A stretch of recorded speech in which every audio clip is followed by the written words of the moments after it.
जिसके लिए कीर्तन होना चाहिए वो है।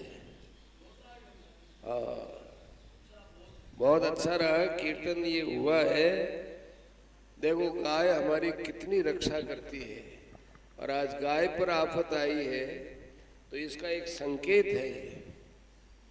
गाय पर आफत आने का मतलब है कि हिंदू पर आफत आने वाली है। गाय का और हिंदू का, गाय तो वैसे मनुष्य मात्र के लिए है, परंतु जितनी पूजा हिंदू शास्त्र में होती है, हिंदू धर्म में होती है, अपने धर्म में होती है, वो एक अपना बहुत ऊंचा स्थान रखती है। गौ का संकट है, ये मामूली संकट नहीं है। उस संकट के दूर करने के लिए अपने संकट मोचक भगवान को याद किए हैं। ये कोई भगवान की कृपा से, सत प्रेरणा से भावना उदित हुई, और आप सभी ने बड़े परिश्रम के साथ या उत्साह के साथ किया। सुना कि यहाँ देशनोक से भी कीर्तन मंडली आई थी, और भी नापासर की मंडली है, सिंथल वाली तो है ही, सिंथल वाली देख ही रहा हूं, तो सिंथल की प्रशंसा तो मेरी हो जाएगी ना।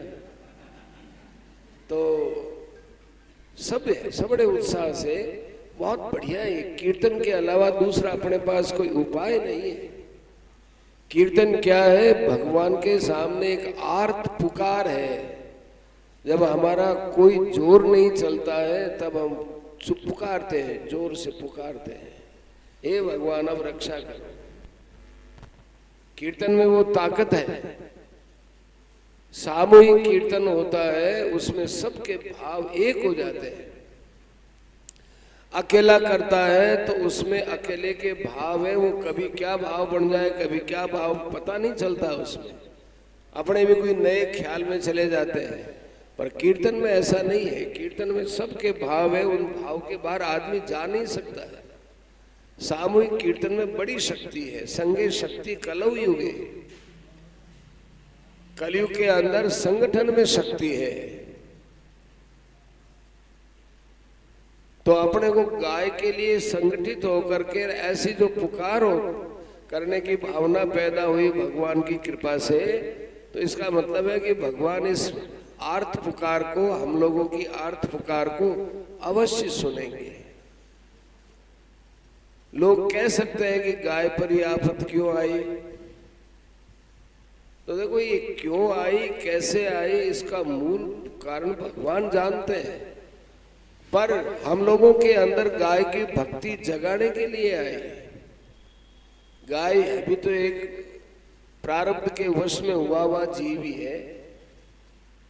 गाय की सेवा से कल्याण होता है, तो वो कल्याण की भावना जगाने के लिए, गाय के प्रति भक्ति बढ़ाने के लिए भगवान ने ऐसा किया है। अब वो किया है तो भैया क्या करें, भगवान से प्रार्थना करें कि हे महाराज आप ये संकट को दूर करो। और भगवान दूर करते हैं, ऐसा विश्वास भी तो साथ में होना चाहिए।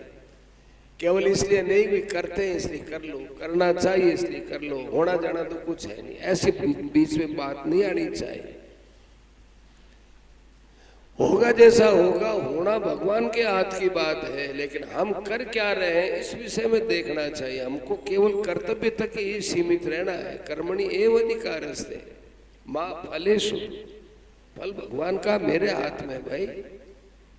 निमित्त मात्रम भव सभ्य साचिन, तू निमित्त बन जा। तो अपना काम भगवान को पुकारने का है। और गौ माता की रक्षा के लिए ऐसी इस प्रकार से जब एकता हो रही है, कटिबद्धता के साथ हम गौ सेवा कर रहे हैं, तो ये कोई शुभ संकेत है। भगवान करे ऐसा गायों पर संकट न आए। सुना कि इतना चारा हुआ है पर खाने वाली गाय नहीं। यदि गाय चली जाए तो वहां संक्रमित बीमारी बताते हैं। ये कई जंगलों के अंदर गाय है, सूंडी गाय मर गई बेचारी, वो पड़ी वहीं पर मर रही है, सड़ रही है। अब वहीं यदि दूसरी स्वस्थ गाय भी चली जाए, वो कीटाणु लगेंगे, उनकी बीमारी हो जाए, तो समस्या तो जस की तस ही रही। पहले तो घास नहीं होता था, अब की बार भगवान ने कई बार बरसातें कर दी, जून से बरसातें हो रही है, घास हो गया तो गायों की परेशानी हो गई।